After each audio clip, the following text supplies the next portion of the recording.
السلام علیکم طلباء و طالبات، کیسے ہیں آپ؟ امید ہے کہ آپ خیریت سے ہوں گے۔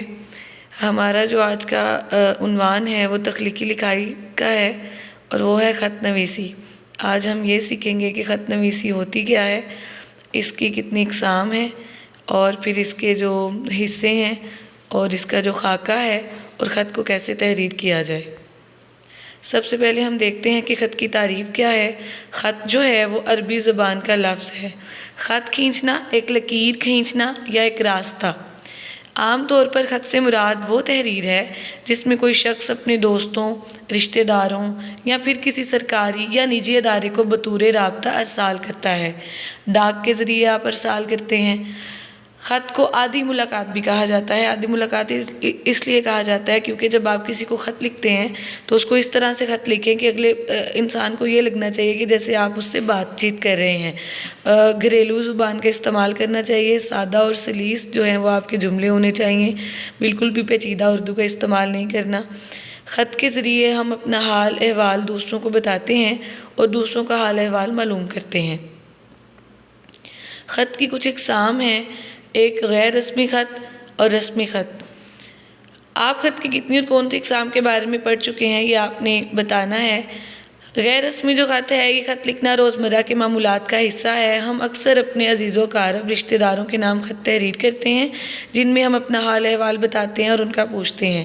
اس خطوط کو غیر رسمی خطوط کہا جاتا ہے اور انگلش میں یہ انفارمل لیٹرز ہوتے ہیں۔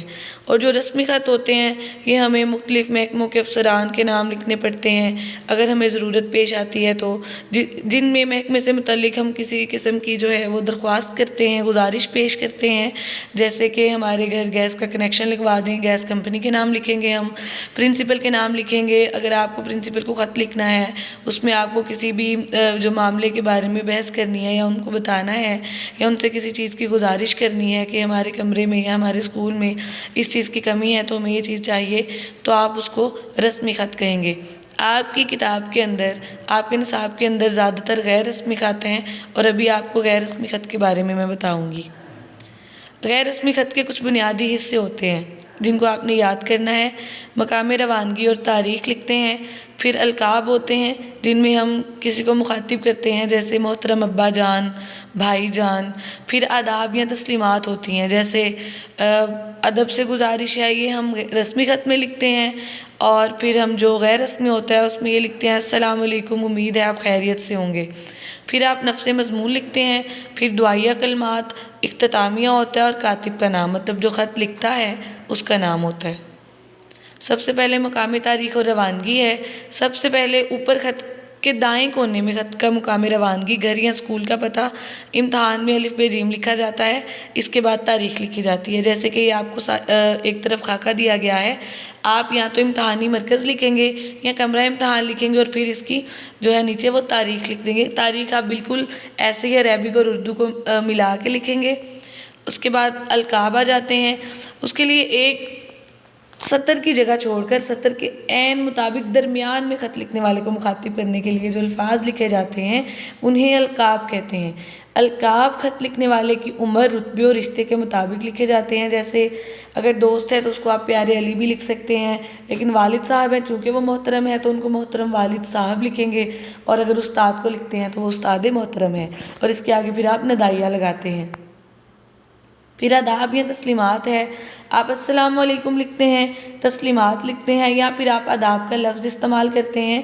یہ القاب لکھنے کے بعد کچھ جگہ چھوڑ کر جس کو خط لکھا جا رہا ہے اس کے مقام و مرتبے کے مطابق آداب کے الفاظ لکھے جاتے ہیں۔ جیسے کہ السلام علیکم ہے تو ندائیہ لگائیں گے، فجائیہ کا استعمال ہوگا اس میں۔ پھر نفس مضمون آ جاتا ہے کہ اب خط کے اندر جو متن ہے اس میں آپ نے کیا لکھنا ہے۔ خط میں جو باتیں لکھی جاتی ہیں انہیں نفس مضمون یا خط کا متن کہتے ہیں۔ خط کا مضمون جو ہوتا ہے وہ سادہ ہونا چاہیے، سلیس ہونا چاہیے اور مختصر ہونا چاہیے، اور بعض اوقات اگر ہم کسی کو ناراضگی پہ شکوہ کرنے کے لیے خط لکھ رہے ہیں، اگر ہمیں اس سے متعلقہ اشعار مل جاتے ہیں تو ہم اشعار بھی لکھ سکتے ہیں۔ اب دعائیہ کلمات آتے ہیں۔ خط کے اختتام پہ کچھ لائنیں لکھی جاتی ہیں جو الفاظ یا کلمات کے طور پہ استعمال ہوتے ہیں، انہیں دعائیہ کلمات کہتے ہیں۔ ویسے تو ایک طرف جو ہے بائیں طرف لکھتے ہیں ہم والسلام یا آداب یا خدا حافظ، اس کا استعمال کرتے ہیں۔ اس کے بعد اختتامی اور کاتب کا نام لکھتے ہیں۔ خط کو تحریر کرنے کے بعد ایک سطر چھوڑ کر بائیں کونے میں خط لکھنے والے اپنا نام تحریر کرتا ہے۔ اس حصے میں ایسے الفاظ کا استعمال کیا جاتا ہے جو خط لکھنے والے اور جسے تحریر کیا جا رہا ہے ان کے تعلق کو ظاہر کرے اور جذبات بھی ہوں جس کے اندر، خیر خواہی کے جذبات۔ جیسے آپ اگر اپنے والد صاحب کو خط لکھ رہے ہیں تو آپ ان میں کاتب کے نام کی جگہ آپ لکھیں گے آپ کا پیارا بیٹا یا آپ کی بیٹی۔ اگر آپ چاچو کو لکھ رہے ہیں تو بھتیجا بھتیجی، ایسے ہی آپ رشتے کے لحاظ سے جو ہے وہ مخاطب کرتے ہوئے اپنا رشتہ جو ہے وہ ظاہر کریں گے۔ اگر آپ کسی رسمی خط لکھ رہے ہیں تو آپ کا خیر اندیش آ سکتا ہے یا آپ کے لیے دعا گو آ سکتا ہے۔ اس کے بعد آپ اپنا نام مت تحریر کریے گا، زیادہ تر آپ کے جو بورڈ میں ہوتا ہے وہ ہم حمزہ چھوٹی بڑی لکھتے ہیں یا الف ب ج۔ خط کا اختتام القاب و اداب کے مطابق کیا جاتا ہے۔ اگر القاب میں پیارے ابا جان میں کہا گیا ہے تو اختتام آپ کا بیٹا یا آپ کی بیٹی پر ہوگا۔ پہلے آپ نے دیکھنا ہے کہ آپ نے ان کو مخاطب کس انداز سے کیا ہے، اس کے انداز سے ہی آپ جو ہے اس کے مطابق خط کا اختتام کریں گے۔ بیٹا ابھی اب چند القاب کے مطابق اختتامی گوشوارہ ہے، مطلب اگر آپ والد اور والدہ کے نام خط لکھ رہے ہیں تو پیارے یا محترم ابا جان یا محترم امی جان، آپ کا پیارا یا فرمانبردار بیٹا یا بیٹی۔ نانا نانی کو لکھ رہے ہیں تو پیارے یا محترم نانا جان نانی جان، آپ کا پیارا فرمانبردار نواسہ یا نواسی۔ ایسے ہی دادا دادی کو ہے تو پوتا پوتی آئے گا، ماموں ممانی کو ہے تو بھانجا بھانجی آئے گا، اور چچا چچی کو ہے تو بھتیجا بھتیجی۔ ایسے ہی اگر آپ دوست یا سہیلی کو لکھ رہے ہیں میرے عزیز دوست، آپ کا مخلص پیارے علی یا پیاری مہنور، ایسے کر کے آپ اس کو تحریر کریں گے۔ اس کے بعد بیٹا یہ خط لکھنے کا خاکہ دیا گیا ہے، کمرہ امتحان لکھیں گے جو ہے وہ آپ تاریخ لکھیں گے، پھر پیارے ابا جان السلام علیکم آپ یہاں پہ ندائیہ کا ضرور استعمال کریں گے، اور پھر آپ خط لکھنے کے بعد اس کے 2 سے 3 پیراگراف جو ہیں وہ خط کے بن سکتے ہیں۔ آپ یہ دیکھ رہے ہوں گے کہ امید ہے کہ آپ خیریت سے ہوں گے، اس کے پہلے انہوں نے 1 یا 2 لفظ کی جو ہے وہ جگہ چھوڑ دی ہوئی ہے، اور جب بھی آپ کوئی نیا پارہ شروع کرتے ہیں یا پھر پیراگراف شروع کرتے ہیں تو آپ 1 یا 2 لفظ کی جو جگہ ہے اس کو چھوڑ دیتے ہیں۔ پھر والسلام آپ کا بیٹا اور حمزہ چھوٹی بڑی ہے۔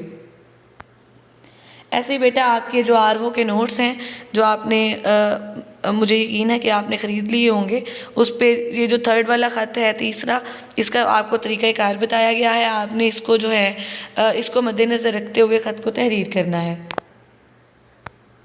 بیٹا اب آپ کے گھر کا کام ہے، آپ نے جو درج ذیل عنوانات آپ کو دیے گئے ہیں آپ نے ان کا استعمال کرتے ہوئے اپنی جو جوابی کاپی ہے اس کے اوپر خط تحریر کرنا ہے۔ ہفتم جماعت کے لیے بھی ہے اور جو ہے پری نہم کے لیے بھی ہے کہ والد کے نام خط لکھنا ہے، اسکول میں امتحانی نتیجے کی جو ہے اپنے ردات ان کو بیان کرنی ہے، اور ایسے ہی پھر آپ نے والدہ کے نام خط لکھنا ہے، موسم گرما کی تعطیلات کا ذکر کرنا ہے، ان کو بتانا ہے کہ آپ وہ تعطیلات کو کیسے گزاریں گے، اگر آپ ہاسٹل میں ہیں تو آپ ان کو ملنے آئیں گے اور آپ کہاں کہاں گھومنے جائیں گے، آپ کا اس کے مطابق آپ نے کیا سوچا ہوا ہے، اس کو آپ نے تحریر کرنا ہے اپنی جوابی کاپی پہ۔